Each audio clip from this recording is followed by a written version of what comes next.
Hello everyone, welcome to my YouTube channel educational tree. आज हम शुरू करने जा रहे हैं क्लास 10 पंजाबी चैप्टर कुल्फ़ी का सार। ये सार मैं पंजाबी में पढ़ूंगी और आपको इसका मीनिंग मैं हिंदी में बताऊंगी। अगर कुछ लोग चाहते हैं, कुछ बच्चे चाहते हैं क्या मैं इसका मीनिंग पंजाबी में ही बताऊं, तो आप मुझे कमेंट सेक्शन में बताइए। मैं इसका अलग से एक वीडियो बनाऊँगी जिसमें मैं इसका मीनिंग पंजाबी में ही ईजी वे में बताऊँगी। और अगर आपने मेरे चैनल को अभी तक सब्सक्राइब नहीं किया है तो कर लीजिए। चलिए शुरू करते हैं।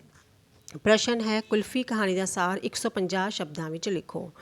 उत्तर, जून के महीने की 26 तारीख सी अते लेखक अपनी आर्थिक दशा बारे सोच के परेशान हो रहा सी।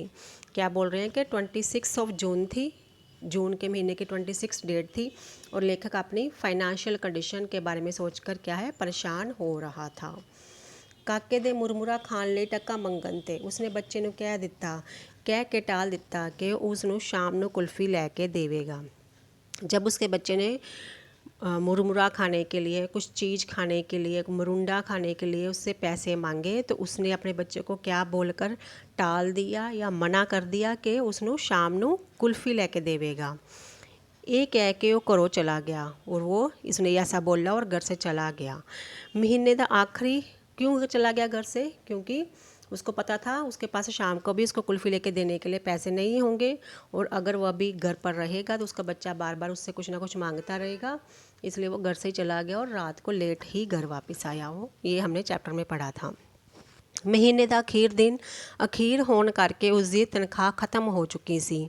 क्या है, महीने के आखिरी दिन थे, जैसे 25 26 ऐसे कुछ डेट थी और आखिरी उसकी तनख्वाह इतनी कम थी कि वो 15 तारीख तक ही ख़त्म हो जाती थी और 20 आखिरी दिनों तक का आते आते तो उसकी तनख्वाह पूरी तरह ख़त्म हो चुकी थी। जो भी उसकी पे थी वो पूरी तरह ख़त्म हो चुकी थी। अब उसके पास अपने बच्चे को कुछ भी लेके देने के लिए पैसे नहीं थे।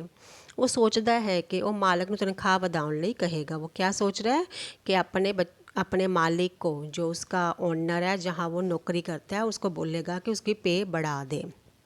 पर वो अपनी नौकरी चली जाने दे डर तो वो अपना फैसला बदल देता है।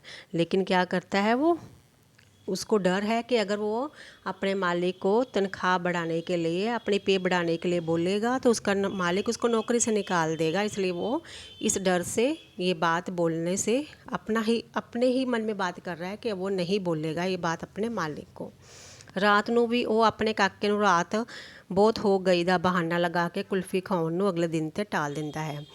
क्योंकि वो घर से चला गया था दोपहर को, रात को बहुत लेट को आता है और जब आता है तो उसका वैसे तो बच्चा सो रहा होता है और अगर वो नींद में बुड़बुड़ा रहा होता है कि कुल्फ़ी कुल्फ़ी, तो वो यही बोलता है कि हम कल कुल्फ़ी खाएंगे। अगले दिन लेखक अपने दोस्त को 3 रुपये उधार लेता है। अगले दिन क्या करता है, लेखक अपने दोस्त से 3 रुपीज़ उधार में ले लेता है कि अभी दे दो पैसे, बाद में वापस कर दूंगा। है जो घर के राशन में मुक जाते हैं और वो जो 3 रुपये होते हैं वो भी उसके घर के राशन को लाने में ख़त्म हो जाते हैं। मुक जाते मीन्स ख़त्म हो जाते हैं, उसी में खर्च हो जाते हैं। वो दिन भी वो काके ਨੂੰ कुल्फ़ी ना खुआ सकन ते उदास होता है और उस दिन भी अपने बच्चे को कुल्फ़ी ना लेके देने के कारण वो उदास हो जाता है। काका रात को सुते पे भी कुफ़ी कुफ़ी बड़बड़ाता रहता है। और काका क्या है, बच्चा जो है उसका रात को सोए हुए भी कुल्फ़ी कुल्फ़ी बुड़बड़ाता मीन्स सोते हुए बोलता रहता है। अगले दिन काका कुल्फ़ी की मांग नहीं करता। अगला दिन आ जाता है, सुबह हो जाती है और काका क्या है, जो बच्चा उसका कुल्फ़ी की मांग नहीं करता, कुल्फ़ी लेकर देने के लिए अपने फादर को नहीं बोलता। दोपहर वेले कुल्फ़ी वाले का होका सुनाई देता है। दोपहर हो जाती है और कुल्फ़ी वाले का आवाज़ सुनाई देती है, होका देते हैं, वो ज़ोर ज़ोर से आवाज़ लगाते हैं कि कुल्फ़ी ले लो, तो ये आवाज़ उनको सुनाई देती है। काका बाहर जाता है और लेखक भी उसके पिछे जाता है। बच्चा जो है बाहर जाता है कुल्फ़ी वाले की आवाज़ सुनकर और लेखक भी उसके पीछे पीछे पीछे चला जाता है। बाहर कुल्फ़ी वाला शाह दे मुंडे ਨੂੰ कुल्फ़ी दे रहा है। बाहर क्या, जो कुल्फ़ी वाला है शाह दे मुंडे ਨੂੰ, जो उनके गली में अमीर है, उनके बेटे को कुल्फ़ी दे रहा है। वो मुंडा अपने तो छोटे मुंडिया कुटता रहता है। वो जो लड़का है हमेशा अपने से छोटे लड़कों को, छोटे से अपनी एज से छोटे एज वालों को, बच्चों को मारता है।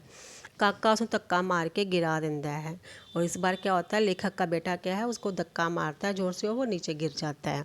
ਜਦੋਂ ਮੁੰਡੇ ਦੀ ਮਾਂ ਲੇਖਕ ਦੇ ਘਰ ਉਲਾਹਨਾ लेके आती है तो उसकी पत्नी काके नूं मारन लगती है।